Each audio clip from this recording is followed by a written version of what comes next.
Hi hello friends नमस्कार। समस्त को एलटीआर परीक्षा जो आग को आसुच्ची केते तारीख हम तो किसी जना नहीं एवं से तुमको बेस्ट विशेष करुच्ची आउ केमती पाठ पढ़ा को त्वरान्वित कर मु चेष्टा करी मो तरफ जे मु बस कार्यर माने व्यस्तबहुलतार मु रही जाइए तुम किसी कंटेंट मु आनी पारुनी तापाई भी दुख अच्छी किंतु कौन करी मु चाहिए भी मु तुम कंटेंट किसी आनी पारुनी तो ठीक अच्छे बस मु एबे खाली पिला माने तुमको जो मोर कहानी गुड़ा रहिला से कहानी गुड़ा को मु खाली पढ़ीदेवी बस तुम मैंने खाली शुणव शुणिले माने भी तुम 70% मन रही जदि तुम ताको मन ध्यान देकी शुणुच है तो केमिति जमी तुम शुणिकी मन रखिब मुझे प्रति गोटे ऑडियो हिसाब रे ताको मु पढ़ी तुमको शुणेबी आ जी जोड़ा बुझीपार मत कमेंट कर तुमको बुझेदेवी है।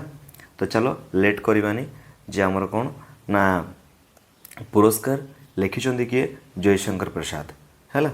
जयशंकर प्रसाद लेखा गुड़ा पिला माने अति सुंदर होता है आउर लेखा गुड़ा हृदय स्पर्शी होता है आ जीवंत परिका लगे जदि तुम से भावना राइज को तुम जीव ताले तुमको कहानीटा भी बहुत ही सुंदर लगे। बस तुम्हें जितेबाला भी शुई पढ़ुच जिते तुम कड़े जाऊच तुम बस गोटे जगार शांत जगार बस आउे कहानीटा शुणव है पूरा ही मन रही देख जयशंकर प्रसाद ये लेखा कौन आर्द्र नक्षत्र आकाश में काले काले बादलों की घुमंड जिसमें देवदुंदुभी का गंभीर घोष प्राची के एक निरभ्र कोने से स्वर्ण पुरुष झांकने लगा था। देखने लगा था महाराज की सवारी शैलमाला के अंचल में समतल उर्वर भूमि से शोंधी शोंधी बाज उठ रही थी। नगर तोरण से जय घोष हुआ। भीड़ में गजराज का चामरधारी शुंड उन्नत दिखाई पड़ा। वह हर्ष और उत्साह का समुद्र हिलोरों भरता हुआ आगे बढ़ने लगा।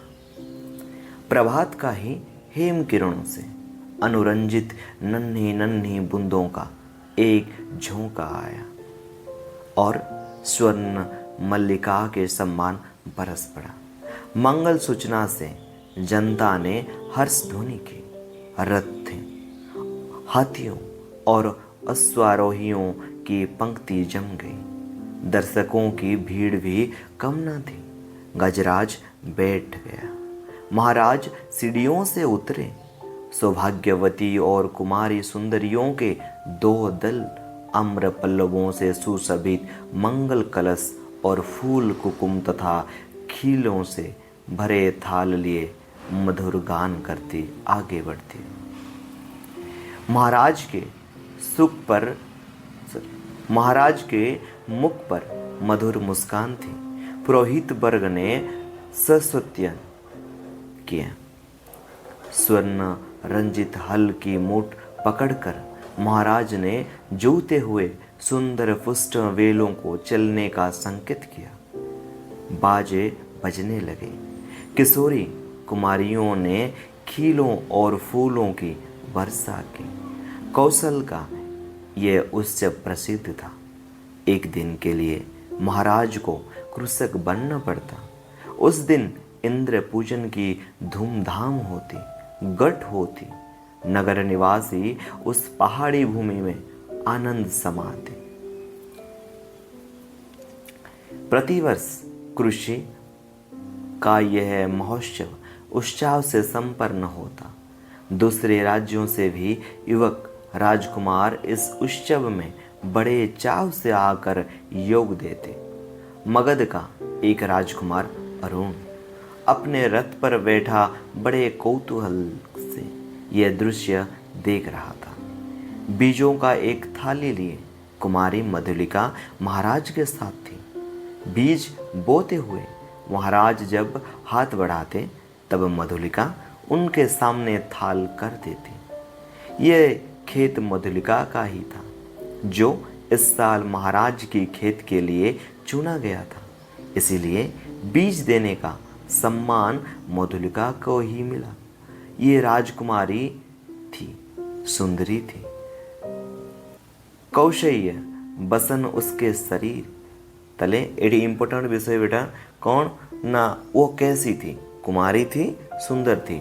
आउ गोटे इम्पोर्टेंट जिनस कौन अच्छी ना कौशिया वसन उसके शरीर, उसका शरीर कैसा था। ये भी गोटे बहुत इंपोर्टेंट क्वेश्चन पड़े आसे है या गोटे देखो ना कौन ना कौशिया वसन उसके शरीर पर इधर उधर लहराता हुआ स्वयं शोभित हो रहा था।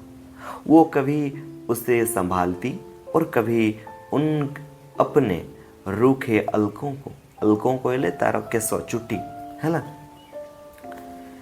कृषक बालिका के शुभ्र भाल पर श्रमकणों की भी कमी ना थी।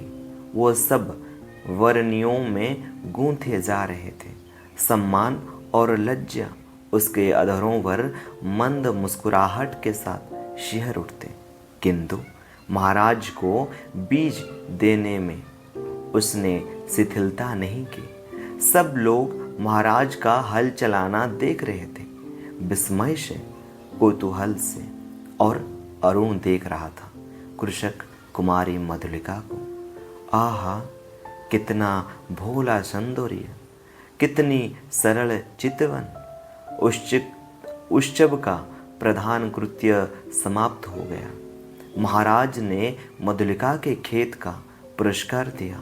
थाल में कुछ स्वर्ण मुद्राएं, वो राजकीय अनुग्रह था। मधुलिका ने थाली सिर से लगा ली, किंतु साथ ही उसने उसमें की स्वर्ण मुद्राओं को महाराज पर निछावर करके बिखेर दिया। मधुलिका की उस समय की ऊर्जा सीवित मूर्ति को लोग आश्चर्य से देखने लगे। महाराज की भ्रुकुटी भी जरा चढ़ी ही थी कि मधुलिका ने सविनय कहा, देव, यह मेरा पितृ पितामहों की भूमि है, इसे बेचना अपराध है, इसलिए मूल्य स्वीकार करना मेरे सामर्थ्य के बाहर है। महाराज के बोलने से पहले ही वृद्ध मंत्री ने तीखे स्वर में कहा, अवध, क्या बक रही है? राज के अनुग्रह का तिरस्कार? तेरी भूमि से चौगुना मूल्य है। फिर कौशल का ये सुनिश्चित राष्ट्रीय नियम है। तू आज से राज्य के रक्षण पाने की अधिकारिणी हुई। इस धन से अपने को सुखी बना। राजकीय रक्षण की अधिकारिणी तो सारी प्रजा है मंत्रीवर। महाराज को भूमि समर्पण करने में तो मेरा कोई विरोध न था, ना है, किंतु मूल्य स्वीकार करना असंभव है। मधुलिका उत्तेजित हो उठी थी। महाराज के संकेत करने पर मंत्री ने कहा, देव, वाराणसी युद्ध के अन्यतम वीर सिंह मित्र के यह एकमात्र कन्या है। महाराज चौंक उठे। सिंह मित्र की कन्या, जिसने मगध के सामने कौशल की लाज रखे ली थी, उसी वीर की मधुलिका कन्या है? हाँ देव, सभी नए मंत्री ने कहा। अच्छा, इस उत्सव के परंपरागत नियम क्या है मंत्रीवर? महाराज ने पूछा। देव, नियम तो बहुत साधारण है। किसी भी अच्छी भूमि को इस उत्सव के लिए चुनकर नियमानुसार पुरस्कार स्वरूप उसका मूल्य दे दिया जाता है, वो भी अत्यंत अनुग्रहपूर्वक, अर्थात भू संपत्ति का चौगुना मूल्य उसे मिलता है। उस खेती को वही व्यक्ति वर्ष भर देखता है। वो राजा का खेती कहा जाता है। महाराज को विचार संघर्ष से विश्राम की अत्यंत आवश्यकता थी। महाराज चुप रहे। जय घोष के साथ सभा विसर्जित हुई। सब अपने शिविरों में चले गए, किंतु मधुलिका को उत्सव में फिर किसी ने ना देखा।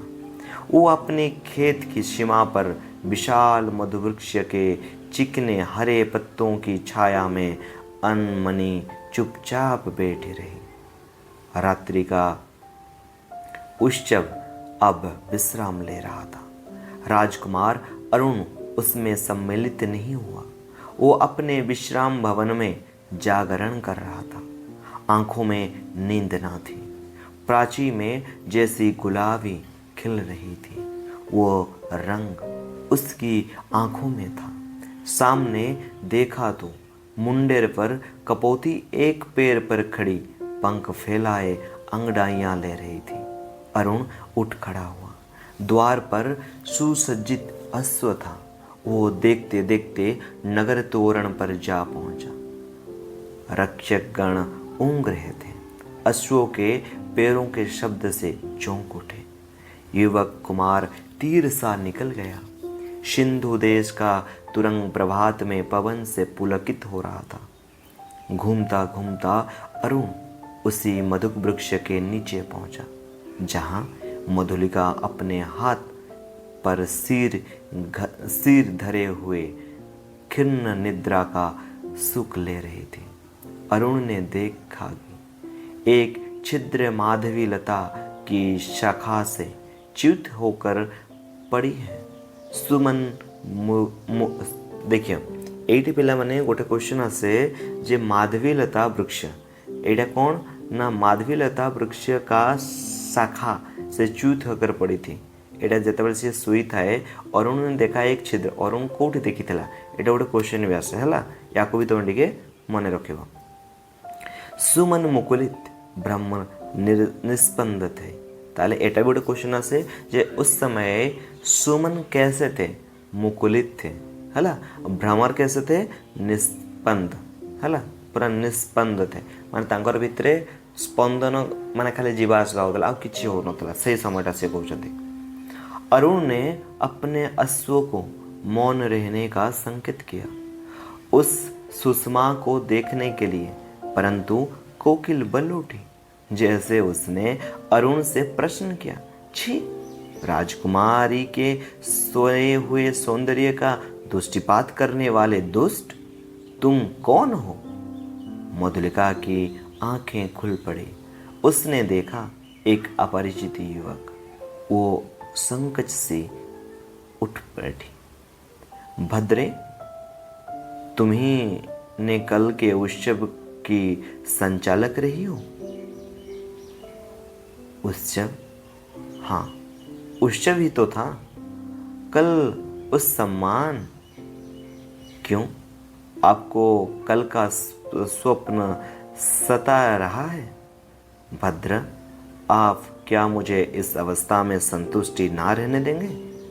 मेरे हृदय तुम्हारे उस छवि का भक्त बन गया है देवी। मेरे उस अभिनय का, मेरी विडंबना का। आहा, मनुष्य कितना निर्दयी है। अपरिचित, क्षमा करो, जाओ अपने मार्ग। सरलता की देवी, मैं मगध का राजकुमार तुम्हारे अनुग्रह का प्रार्थी हूँ। मेरे हृदय की भावना अब गुंठन में रहना नहीं जानती। उसे अपने राजकुमार, मैं कृषक बालिका हूँ, आप नंदन बिहारी, और मैं पृथ्वी पर परिश्रम करके जीने वाली। आज मेरे स्नेह की भूमि पर से मेरा अधिकार छीन लिया गया। मैं दुख से विकल हूँ, मेरा उपहास ना करो। मैं कौशल नरेश से तुम्हारी भूमि तुम्हें दिलवा दूंगा। नहीं, वो कौशल का राष्ट्रीय नियम है, मैं उसे बदलना नहीं चाहती। जाओ, उससे मुझे चाहे उससे मुझे कितनी ही दुख हो। तब तुम्हारी रहस्य क्या है? यह रहस्य मानव हृदय का है, मेरा नहीं।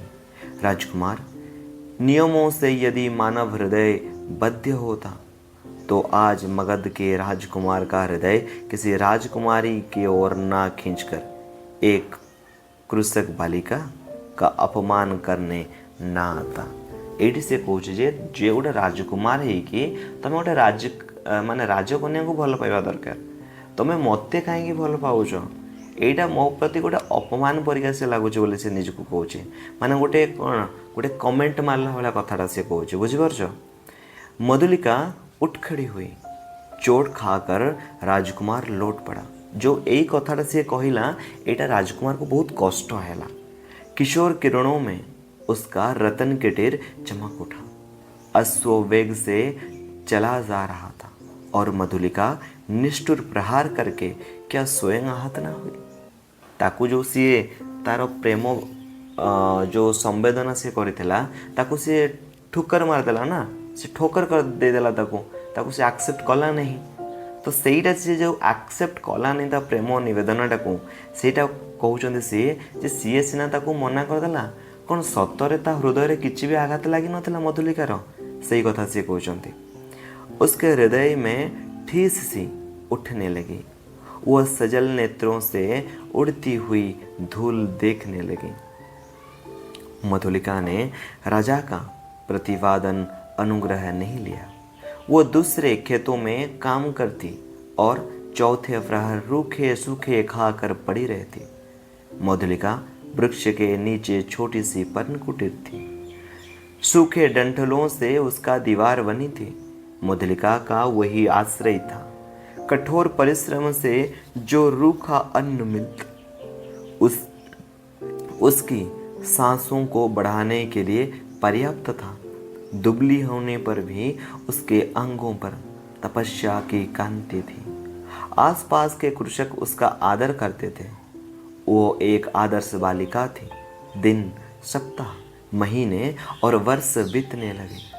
शीतकाल की रजनी, मेघों से भरा आकाश जिसमें बिजली की दोंड धूप मधुलिका का छाजन टपक रहा था। ओढ़ने की कमी थी। वो ठिठुर कर एक कोने में बैठी थी। मधुलिका अपने अभाव को आज बढ़कर सोच रही थी। जीवन से सामंजस्य बनाए रखने वाले उपकरण तो अपनी सीमा निर्धारित रखते हैं, परंतु उनकी आवश्यकता और कल्पना भावना के साथ बढ़ती घटती रहती थी। आज बहुत दिनों पर उसी बीती हुई बातों का स्मरण हुई। 2 नहीं 3 वर्ष हुए होंगे। इसी मधुक के नीचे प्रभात के तरुण राजकुमार ने क्या कहा था? वो अपने हृदय से पूछने लगी। उन चाटुकारी के शब्द को सुनने के लिए उत्सुकता सी वो पूछने लगी, क्या कहा था? दुखी दग्ध हृदय उन स्वप्न सी बातों को स्मरण रख सकता है, और स्मरण ही होता तो भी कष्ट की इस काली निशा में वो कहने का साहस करता, हाय रे विडंबना। आज मधुलिका उस बीते हुए क्षण को लौट लेने के लिए विकल थी। दारिद्र्य की कठोरों ने उसे व्यथित और अधीर कर दिया था। मगध की प्रसाद माला के वैभव का कल्पना चित्र उन सूखे डंठलों के रंध्रों से नभ में बिजली के आलोक में नाचता हुआ सा दिखाई देने लगा। माने सी ये मन करुच्ची जदि मु से दिन से राजकुमार को हाँ कहीदे था तार प्रेमर जो अभिप्रायटा को मुझे हाँ कहीदे था ताले आज मत दुखर दिन देखा पड़ न था। मु राजकुमार माने सेठी जाइकी राजमहल गोटे राणी होता आठी मु आराम रे जीवन बीती था बोली सी तार निज को भावुची। तापर सी कहूँ कौन ना खिलवाड़ी शिशु जैसे श्रावण की संध्या ने जुगनू को पकड़ने के लिए हाथ लपकता है, वैसे ही मधुलिका मन ही मन कह रही थी। अभी वो निकल गया। वर्षा ने भीषण रूप धारण किया। गड़गड़ाहट बढ़ने लगी। ओले पड़ने की संभावना थी। मधुलिका अपनी जर्जर झोंपड़ी के लिए कांप उठी। सहसा बार कुछ शब्द हुआ, कौन है यहाँ? पथिक को आश्रय चाहिए।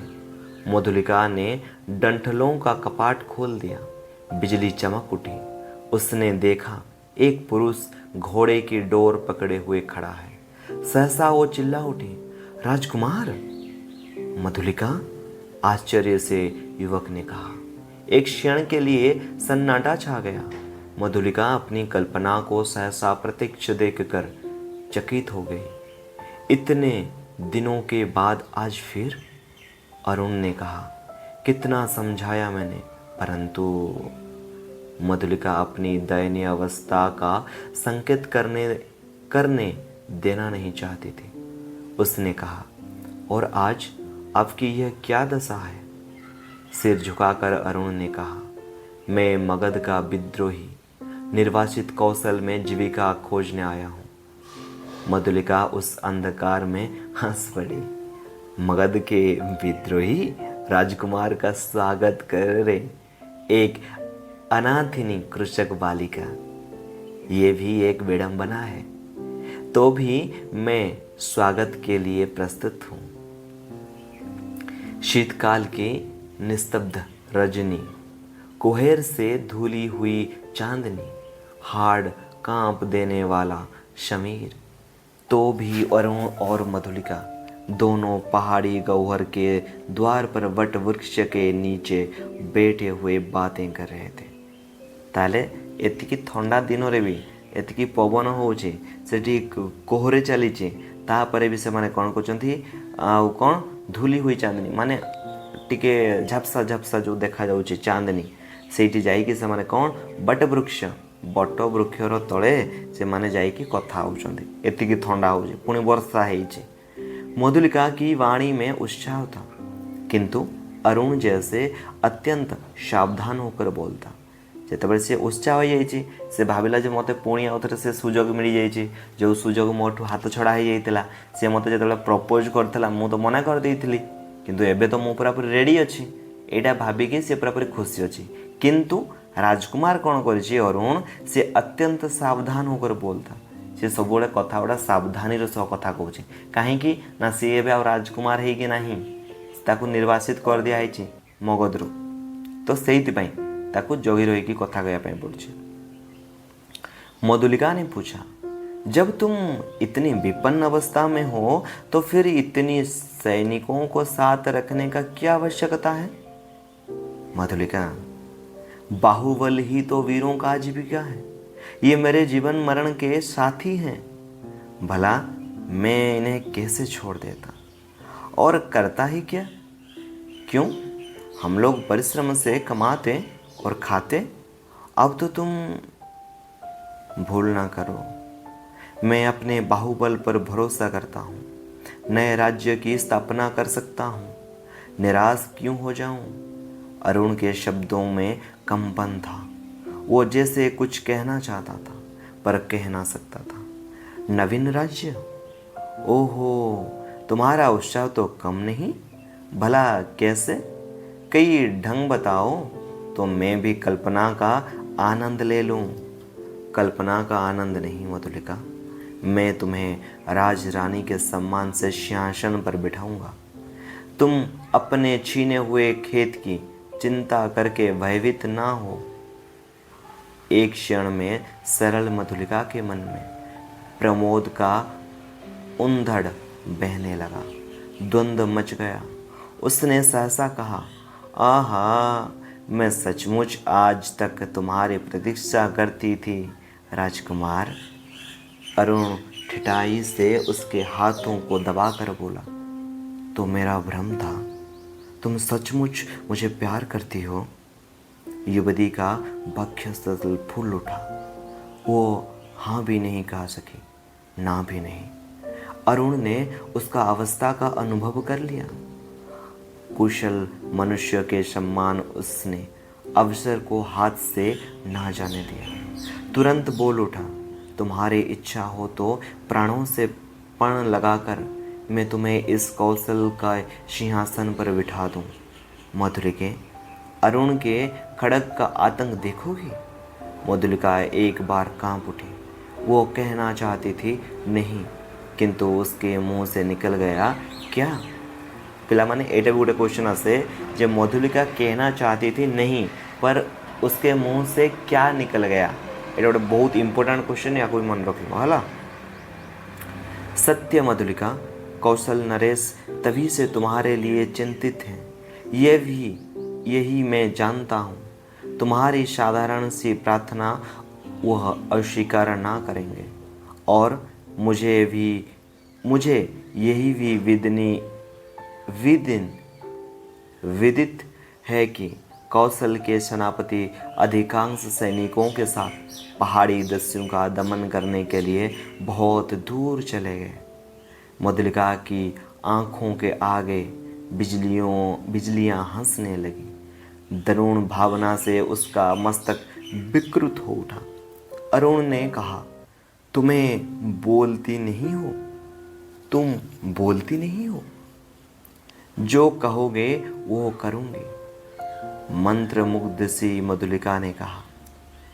स्वर्ण मंच पर कौशल नरेश अर्ध निद्रित अवस्था में आंखें मुकुलित किए हैं। एक चामर धारिणी युवती पीछे खड़ी अपनी कलाई बड़ी कुशलता से घुमा रही है। चामर के शुभ्र आंदोलन उस प्रकोष्ठ में धीरे धीरे संचालित हो रही है। तांबुल वाहिनी प्रतिमा के समान दूर खड़ी है। प्रतिहारी ने आकर कहा, जय हो देव, एक स्त्री कुछ प्रार्थना करने आई है। आंखें खोलते हुए महाराज ने कहा, स्त्री प्रार्थना करने आई है, आने दो। प्रतिहारी के साथ मधुलिका आई। उसने प्रणाम किया। महाराज ने स्थिर दृष्टि से उसकी ओर देखा, कहा, तुम्हें कहीं देखा है? 3 बरस बीते हुए देव, मेरी भूमि खेती के लिए ली गई थी। ओहो, तुम इतनी दिन कष्ट में बिताए, आज इसका मूल्य मांगने आई हो क्यों? अच्छा, तुम्हें मिलेगा। प्रतिहारी, नहीं महाराज, मुझे मूल्य नहीं चाहिए। मूर्ख, फिर क्या चाहिए? उतनी ही भूमि दुर्ग के दक्षिण नाले के समीप की जंगल भूमि, वहीं मैं अपनी खेती करूंगा। मुझे एक सहायक मिल गया है, वो मनुष्यों से मेरी सहायता करेगा। भूमि को समतल भी बनाना होगा। महाराज ने कहा, कृषक बालिके, वो तो बड़ी उबड़ खाबड़ भूमि है। 30 पर वो दुर्ग समीप एक सैनिक महत्व रखती है। तो फिर निराश लौट जाऊं? सिंहमित्र की कन्या, मैं क्या करूं? तुम्हारी ये प्रार्थना देव, जैसी आज्ञा हो। जाओ, तुम्हें श्रमजीवियों को उसमें लगाओ। मैं अमात्य को आज्ञा पत्र देने का आदेश करता हूँ। जय हो देव, कहकर प्रणाम करती हुई मधुलिका राज मंदिर के बाहर आई। दुर्ग के दक्षिण भयावने नाले के तट पर घना जंगल है। आज वहाँ मनुष्यों के पद संचार से शून्यता भंग हो रही। जोटी पूरा जंगल थिला, जोटी लोक कहीं जीवासवा करुनथिले, सेठी वर्तमान कौन होईची ना चारिपटे लोक आसिले। कहीं तार जो 100 जन सैनिक रखी किए अरुण, से 100 जन सैनिक भी सेठी पूरापूरी अच्छे। तेणुक से जो चलुंट तो सहीटा कौन हो ना शून्यता भंग हो जाए। आगुरी से शांत जगह था, एम 100 जन रही गले तो से शांतटा भंग हो जाए। अरुण के छुपे हुए मनुष्य स्वतंत्रता से इधर उधर घूमते थे। झाड़ियों को काटकर पथ बन रहा था। नगर दूर था, फिर उधर यूं ही कोई नहीं आता था। फिर अब तो महाराज की आज्ञा से वहां मधुलिका का अच्छा सा खेत बन रहा था। इधर की किसी को चिंता होती? एक घने कुंज में अरुण और मधुलिका एक दूसरे को हर्षित नेत्रों से देख रहे थे। संध्या हो चली थी। उस निबिड़ वन में उस नवागत मनुष्यों को देखकर पक्षीगण अपने नीड़ को लौटते हुए अधिक कोलाहल कर रहे थे। प्रसन्नता से अरुण की आंखें चमक उठी।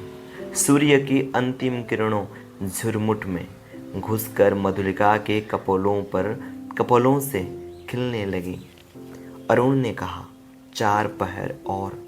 विश्वास करो, प्रभात में ही इस जिन्न कलेवर कौशल राष्ट्र की राजधानी श्रावस्ती में तुम्हारा अभिषेक होगा और मगध से निर्वासित मैं एक स्वतंत्र राष्ट्र का अधिपति बनूंगा। मधुलिके, भयानक अरुण, तुम्हारे साहस देख के मैं चौकित हो रही हूँ। केवल 100 सैनिकों से तुम।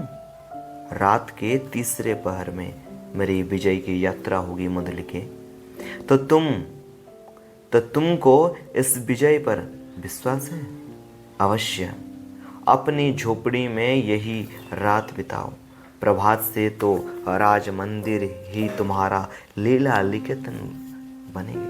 सी कौच कौन ना तुम्हें आज रातिटा खाली तुम झोपड़ी रे बितेई दियो, पुणी काली जेतेबेले हब सकाळ हब तुमको से राजधानी रे कौन करा जीवो ना तुमको अभिषेक करा जीवो राणी। आ तुम से कौन करिवो ना तुम से राणी हेकी तार नीला खेला सब तुम कर। तेणुकी तुम एबे पूरा पूरी गोटे दिन खाली कष्ट आउ बितेई दियो। मधुलिका प्रसन्न थी, किंतु अरुण के लिए उसकी कल्याण कामना सशंक थी। वो कभी कभी अदिग्न सी होकर बालकों के समान प्रश्न कर बैठती। अरुण उसका समाधान कर देता। सहसा कोई संकेत पाकर उसने कहा, अच्छा अंधकार अधिक हो गया, अभी तुम्हें दूर जाना है। तो जितेबाला से कौच कौन ना सहसा कोई संकेत पाकर माने गोटे किसी गोटे संकेत से पाइले से चढ़ई मान राब हो बा कौन से गोटे संकेत पाई सी कौन कौचे ना अच्छा अंधकार अधिक हो गया है और कौन अभी तुम्हें दूर जाना है और मुझे भी प्राणपण से इस अभियान के प्रारंभिक कार्यों को अर्धरात्रि तक पूरा कर लेना चाहिए। इसीलिए रात्रि भर एक के लिए विदा। मधुलिका उठ खड़ी हुई, कंटीली झाड़ियों से उलझाती हुई क्रम से बढ़ने वाले अंधकार में वो अपनी झोपड़ी की ओर चली। पथ अंधकारमय था और मधुलिका का हृदय भी निबिड़ अंधकार से घिरा था। उसका मन सहसा विचलित हो उठा। मधुरता नष्ट हो गई। जितनी सुख की कल्पना थी वो जैसे अंधकार में विलीन होने लगी। वो भयभीत थी। पहला भय उसे अरुण के लिए उत्पन्न हुआ। यदि ये सफल ना हुआ तो? फिर सहसा सोचने लगी, वो क्यों सफल हो? श्रावस्ती दुर्ग एक विदेशी के अधिकार में क्यों चला जाए? मगध क्यों चला जाए? मगध कौशल का चिर शत्रु। ओहो, उसकी विजय। कौशल नरेश ने क्या कहा था? सिंहमित्र की कन्या, सिंहमित्र कौशल का रक्षक वीर, उसी की कन्या आज क्या करने जा रही है? नहीं नहीं, मधुलिका जैसे उसके पिता उस अंधकार में पुकार रहे थे। वो पगली की तरह चिल्ला उठी। रास्ता भूल गई। रात एक पहर बीत चली पर मधुलिका अपनी झोंपड़ी तक ना पहुंची। वह उधेड़ बुन में विक्षिप्त सी चल जा रही थी। उसकी आंखों के सामने कभी सिंहमित्र और कभी अरुण की मूर्ति अंधकार से चित्रित हो जाती। उसे सामने आलोक दिखाई पड़ा। वो बीच पथ में खड़ी हो गई। प्राय 100 उल्काधारी अश्वारोही चल आ रहे थे और आगे आगे एक वीर उधेड़ सैनिक था। उसके बाएं हाथ में अश्व की बलगा और दाहिने हाथ में नग्न खड़ग। अत्यंत धीरता से वो टुकड़े अपनी पथ पर चल रही थी, परंतु मधुलिका बीच पथ से हिली नहीं। प्रमुख सैनिक पास आ गया पर मधुलिका अब भी नहीं हटी। सैनिक ने अश्व रोक कर कहा, कौन? कोई उत्तर नहीं मिला। तब तक दूसरे अश्वारोही ने कड़क कर कहा, तू कौन है स्त्री? कौशल के सेनापति को शीघ्र उत्तर दे। रमणी जैसे विकारग्रस्त स्वर से चिल्ला उठी, बांध लो मुझे, बांध लो, मेरी हत्या करो, मैंने अपराध ही ऐसा किया है। सेनापति हंस पड़े, बोले, पागली है? पागली नहीं, यदि वही होती तो इतनी विचार वेदना ही क्यों होती। सेनापति, मुझे बांध लो, राजा के पास ले चलो। क्या है? स्पष्ट कहो। श्रावस्ती का दुर्ग एक प्रहर में दस्यु के हस्तगत हो जाएगा। दक्षिणी नाले के पार उनका आक्रमण होगा। सेनापति चौंक उठे। उन्होंने आश्चर्य से पूछा, तू क्या कह रही है? मैं सत्य कह रही हूँ, शीघ्रता कीजिए। सेनापति ने 80 सैनिकों को नाले की ओर धीरे धीरे बढ़ने की आज्ञा दे दी और स्वयं 20 अश्वारोही के साथ दुर्ग की ओर बढ़े। मधुलिका एक अश्वारोही के साथ बांध दी गई। श्रावस्ती का दुर्ग, कौशल राष्ट्र का केंद्र, इस रात्रि में अपने विगत वैभव के स्वप्न देख रहा था। भिन्न भिन्न राजवंशों ने उसके प्रांतों पर अधिकार जमा लिया है। अब वो केवल कई गांव का अधिपति है। फिर भी उसके साथ कौशल के अतीत का स्वर्ण गाथाएं लिपटी है। ताले एटी कहे जे सेठी से जते श्रावस्ती को अन्य माने बहुत राजवंश आसिले समस्त को छड़े छड़े किना नहीं गले। वर्तमान से श्रावस्ती आउ कौन अच्छी ना अल्प ही गाँ अच्छी, केवल कोई गाँ किछि ही गाँ अच्छी। आउ कौन से अल्प गाँ मध्य भी कौन होची ना श्रावस्ती स्वर्ण गाथाएं, श्रावस्तीर जो गुण गारिमा सबू जिनस एबे भी ता मध्य अच्छी हैला। यही लोगों की ईर्षा का कारण है। ताले से कहे एटा ही कौन ना लोकंकर ईर्षार कारण बोली से कहते।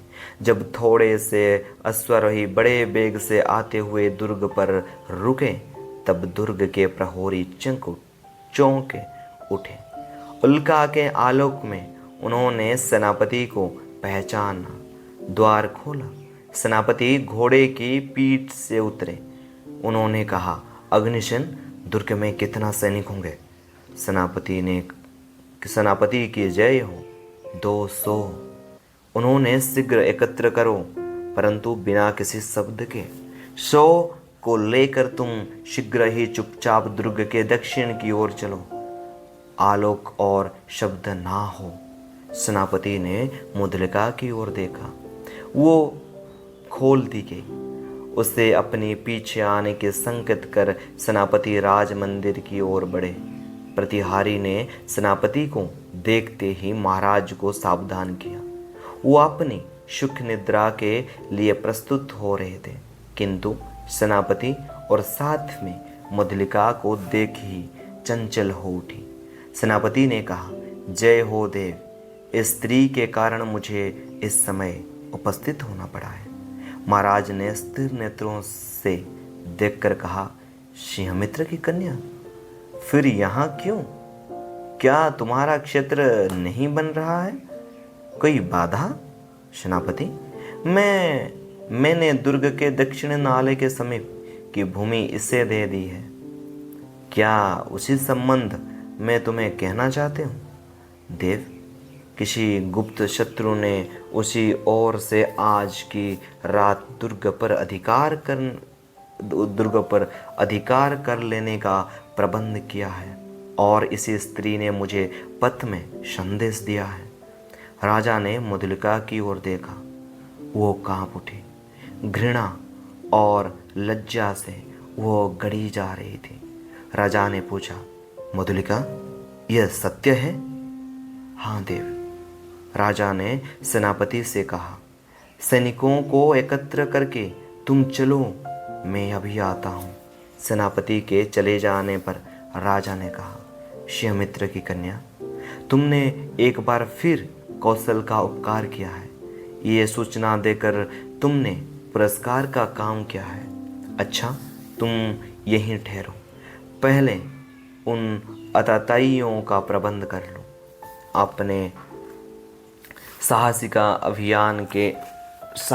अभियान में अरुण बंदी हुआ और दुर्ग उल्का के आलोक में अतिरंजित हो उठा। भीड़ ने जोई घस किया। सबके मन में उल्लास था। श्रावस्ती दुर्ग आज एक दस्यु के हाथ में जाने से बचा था।